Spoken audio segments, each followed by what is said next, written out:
Welcome to Conversations with Kay, celebrating you and your dreams in Dubai. I am your host Kay, Kashish Bhatia Garg, and together we will be celebrating not only your journey but also the vibrant spirit of Dubai. Hi, everybody. I'm Kashish and I'm founder of Kashish Global. And here we are celebrating our first anniversary, and which was not possible without the support of inspiring, empowering, and women with dreams who are hustling, who are nurturing, who are taking care of the family and the business. We have one more guest with us, Leena Bansal, who is from India but has been in France for a number of years and now in Dubai for last 2 years. So thank you, Leena, for joining us for this celebration. And this is about celebrating you and your dreams. Kashish, in fact, it's a pleasure to get associated with all the inspiring clothes and the garments. It's lovely to be here with you. Awesome. Leena has been amongst the batch of the first NIFT Institute of India, which is one of the biggest and the most innovative fashion institutes in Delhi. So she was in the first batch of that. And she has been motivating, empowering students and the young fashion designers in the field of designing. And what she brings on table is so much different. So, Leena, what really inspired you to work? It's very different that when you have done first your fashion designing, it's all about having your own brand and doing all of it. But you chose the other part, which is contributing to the brands to grow global, and you truly look from the future of it. So, what really inspired you to not have your fashion brand, but to support different people from different fashion walks of life? Actually, having associated with fashion industry, so my journey started working under few designers. So I have grown through their journey. And then, moving on, I have been moving from one country to another. So, when I was in Sweden, it happened that I met with so many designers, and they all were struggling that how to find somebody who can produce small quantity orders for us. Okay. So, got inspired with that. I started my own fashion buying house in 2006. Wow. So for almost around 10, 11 years, I was associated with them. I was checking how they are presenting the order, how they are creating the spec sheet and all. So I started getting very crisp idea about who the designer is, coming out with proper knowledge and experience, and they know their target customers who are not. So based on that, number one, I never got that sort of inclination inside that I need to have my own brand. Wow. So having known so many of designers and those who are just starting their journey, it inspired me so much, because if one happy designer, one successful designer, it gives you so much of notch up to work with so many Nurse, yeah. others. So that inspired me to start mentoring and consulting to So you be the like a nurturance, which normally the Indian females are for the brands, basically. You can say that, yes, definitely. And we are, I think, brought up that way. Correct. So Absolutely. So you took that out of your family and converted from one F of family to the other F, which is about the fashion, and Yes. made that nurturance for the fashion brands. That's such an amazing thing.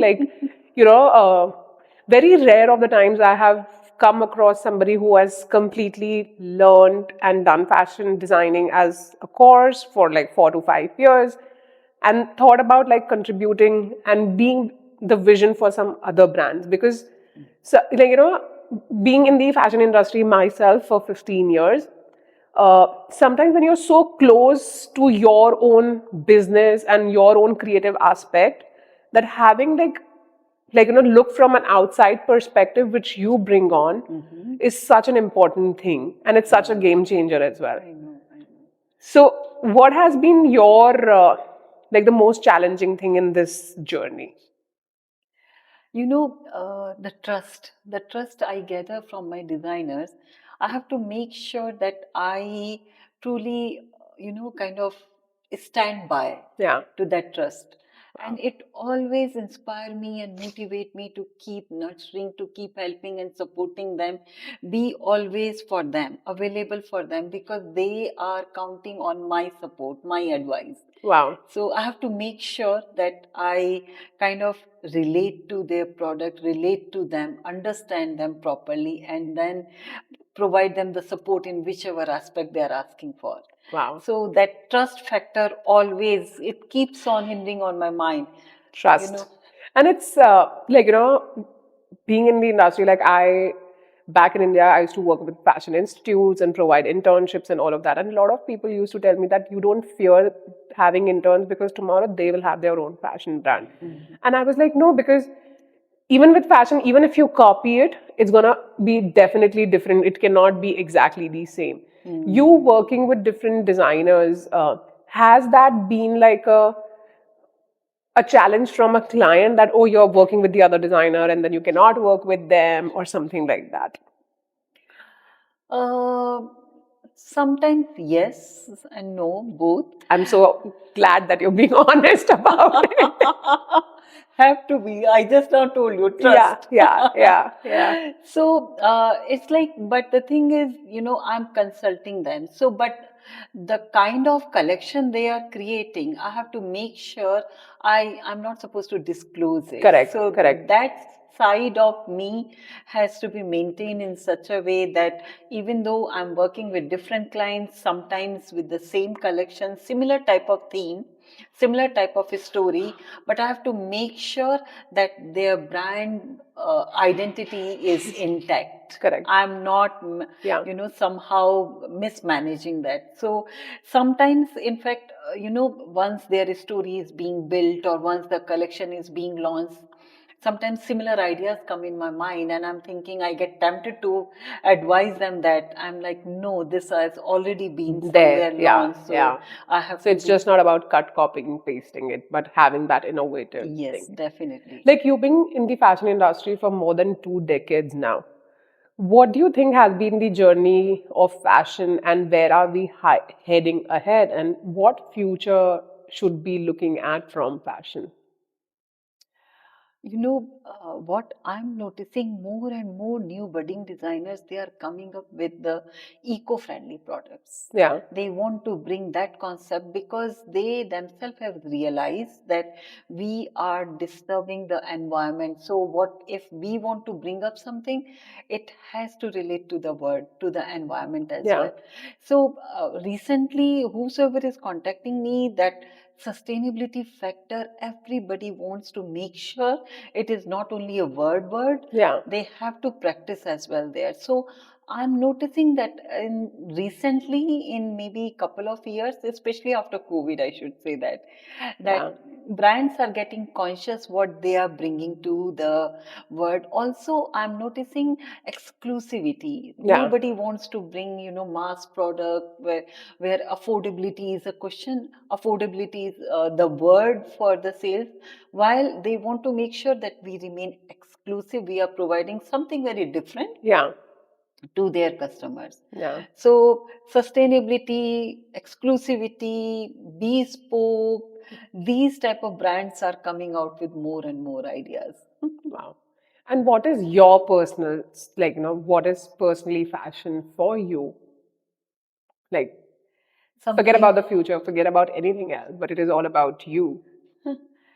something what suits you, what suits with your personality. It's like, maybe you buy something from Louis Vuitton, but it doesn't fit as per your personality. You might not look that Yeah. elegant.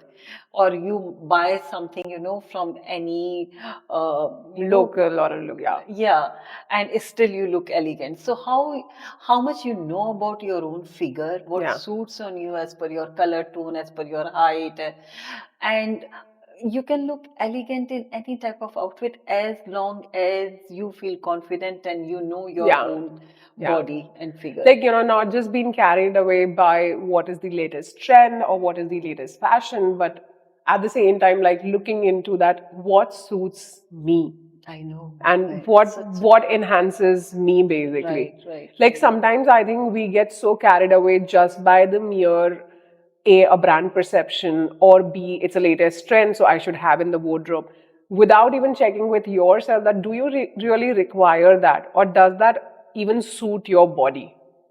That's such an important thing. Even if, there are so many outfits in your wardrobe, you keep buying them, you keep stuffing them there. I feel, any one outfit you mix and match with something else. So, and mix and match also as per your own body. Yeah, I feel whatever you are wearing, as soon as you enter into the room, you should feel confident. yeah, And like today, what I'm wearing, the yeah, minute I wore this outfit, I have no idea how come I felt so empowered. yeah, So whatever resonate with your personality, yeah, I love colors, I love prints, and for me, I don't belong to the bland colors and only solids and all. yeah. So whether somebody likes it, or sometimes I feel, I'm wearing, little out of the way and vibrant colors and all, but that suits me. I Of like course. it that Yeah, way, yeah, and I feel confident that way. I wear always yeah. bright colors, bright prints. It's very important, like, yeah, like looking at yourself, that what makes you happy. I think we normally look at that we need to fit in the clothes, but Hmm. no, it's not about you have to fit in the clothes, it is other way around. Yes, yes. And So like recently I beautifully was said. even studying that the fabrics have the frequency, like the normal body has a frequency of 100. Mhm. Any polyester or any synthetic fabric has the frequency of 15, which is close to the frequency of a dead body. Oh my God, really? And linen and the pure blend of fabrics have the frequency of 500. So no wonder when you're wearing something which is, and see, we all talk about handmade and love for handmade and things like that. So, lot when you're wearing something, how it is made, it is very, very important. Yes, yes. Like a little exercise which we can do is go to any shop and wear the two outfits, same size and same color, same everything, and check with yourself. It's Mm, not going to be same. definitely, And definitely. do that exercise and see for yourself that it's not different brands, it's not different color, it's not different size, all of them being same, yet you will feel difference. Then what is it really about the fabric? Mm, But it's all about how it is made, because sometimes it's like the way the entire, like, the entire process from right from the sourcing of the fabric to the end, how it reaches the store. mhm, It's been handled by so many people, so obviously the look, touch, feel of it would be so, so, so, so different. mm. Yeah, this is about you. So sorry for taking your land. So, what made Dubai your home? It's an interesting question. So, Very interesting.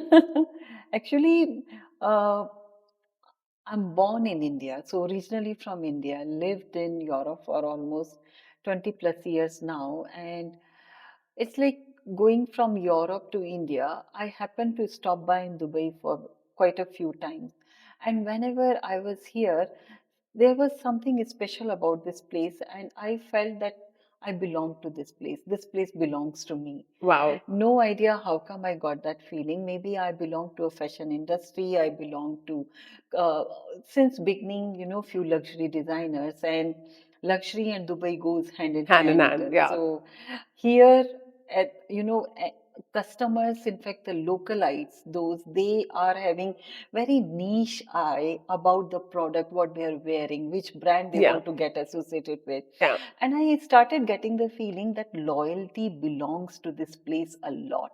Wow. All the, we always talk about customer identification, but what about your customers? They always feel associated with your brand. Correct. And I felt like, they people used to talk, oh, I love wearing that brand, that it feels like me. And Yeah. then they keep on buying from that particular brand. It gave me so much of a deep insight about that, how to connect with our customer that they get associated with that. So So that Dubai many, taught you. Dubai taught me no, not only this, so many other things. So I felt that association. So, and I'm happy that I made that decision and I'm sitting here right now with Wow, you. wow. And now it's like, do you think about moving back to France or you're happy here? I'm happy here. So as long as I can stay here, I would love to stay here. Wow. Like, there are different words when, I've spoken to different people. It's about like, it's a land of opportunities, dreamers, but from your take, it's about the loyalty, which is such a different perspective. Like, as always, you have a different eye. So, thank you for bringing in that little more feather to the basket. Thanks. And with that, I would like to ask you, what is that one word or one line that defines you? I'm a creative person. Yeah. So I love to bring creativity in whatever I do, Yeah. whether I'm cooking or uh, interioring my home or wearing out things or working with the designers. So I can't sit back with the bland thing. Creativity has to be added into that. So Correct. I Wow. think one word could be creativity. Leena is equal to creativity. Like it's so interesting. Like when I was in 10th standard and I wanted to tell, like I told my parents that I would like to be a designer. And I was great with studies, like scoring 98, 99 percentage and all of that. And they're like, you're very good with studies. And why would you like to be a tailor? And I was like, Taylor? I was like, back in No. like, that time, like there was no difference between, and like designers were Right. considered for an up, like not for everybody kind of a thing. And, it was, and for very 3 to 4 months, I started working, like started studying for CA, which is because I was good with numbers and things like that. And I think that's the reason I'm like, that helps me to have like an entrepreneur side of me towards my business as well. And I realized that I cannot be somebody who can sit on the table and do the same thing. And I was like, creativity is something like I am like in generally also if I have to work, I cannot imagine myself having like 9 to 6 job and sitting on the table and doing everything. I was like, no, no, no, no. I'm a creative person and this is not good. So literally for a year, like I didn't study so I can fail and they can tell me that, okay, you can do design. Interesting. So how, again, like a creative idea, you let me fail so I can prove I'm successful being a designer. Interesting. Interesting. Wow. Like, yeah, we can go on and on about talking about it, but it was so amazing to have you here and celebrating us, and we are celebrating you and your dreams. With that, we would like to just ask that what is that one dream which you dare not speak to the world? First, I would say you are not only celebrating us, we are also celebrating Of you. course, it is hand in hand. It's not, Yes. I think any relationship, whether it is personal or It is business or anything, it cannot be a one one-way side. street. Yes. It has to be a two-way thing. Yes, So yes, yeah, yes. So, because now I'm working so closely with budding designers. It's my dream, like I want to work with more and more budding designers, those who have just completed their studies, because nowadays I'm noticing more and more students, they yeah, are launching their brand and they have the vision but they don't have clarity how to perceive it, yeah. how to launch, how to establish the brand. So I want to get associated with them. I want to provide them the support they look at the initially at the beginning stage, at the idea stage itself. Wow. So this is something like I'm really looking and working in that direction. May all the Fashion Institute students find you to make their dream a reality. So your dream is to make fashion students having their own businesses. So thank you so much. And Thanks it's a such an lot. honor to have you on board. And Same here, same thank you. here. Thank you.